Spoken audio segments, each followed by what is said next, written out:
Takk fyrir.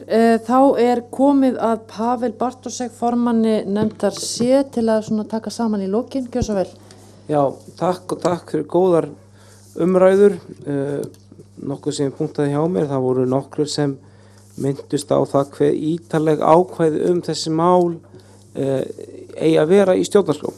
Og ég hef nú sjálfur oftast nær talað fyrir mjög almennum ákvæðum. Ég hef skynjaði það í nefndinni á sínum tíma, ég væri einn þá skoðun, en það auðvitað eitthvað sem kemur til greina að gera það með þeim hætti að tilgreina einungis algjöran grunn að viss þingmenni séu kosnir frjálsum og leynilegum kosningum. Það til dæmis það sem nokkur lönd gera. Það sá möguleiki vissulega fyrir hendi, en þau sjónarmið hafa orðið ofan á í nefndinni að það sé betra að tilgreina aðeins nákvæmara til þess að þingið hverju sinni geti ekki breytt þessu auðveldlega. En löndin fara mjög ólíkt að með þessu öllum. Báðu möguleikarnir eru til staðar, eins og staðan þá sýnist mér fleiri vera á því að hafa þessi ákvæði ítarlegri heldur en ekki. Það kom fram tvö sjónarmið sem kallast dálítið á þótt mótsagnat séð. Annars vegar samt rauninni áhyggjur af flokksræði og áhyggjur af kynja sjónarmiðum.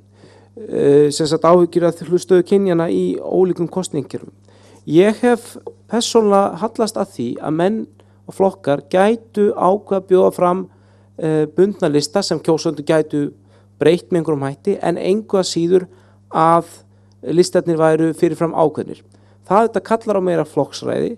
Aftur á móti þá gefur það möguleika á því að flokkur geti ákveðið eða samtök geti ákveðið, eins og margir hafa viljað gera, að tryggja ákveðið hlutfall ákveðna landsvæða eða kynja á fráboðslistum hjá sér. Og þess vegna hef ég viljað hallast að því að gefa mönnum færi á að gera þetta áfram ef þeir svo kysu.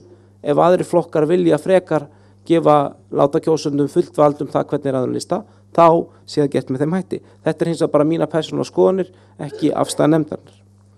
Nú, af umræðum stöðu landsbyggðar og höfuðborgarsvæðis þá vil ég segja þetta, og þá aftur þetta bara mín persónulega skoðun, að þetta snýst fyrir mér ekki stöðu á atvinnumálum eða neinu öðru.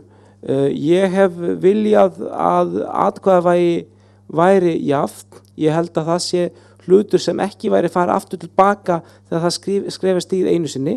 Mér finnst það bara ákveðið prinsip.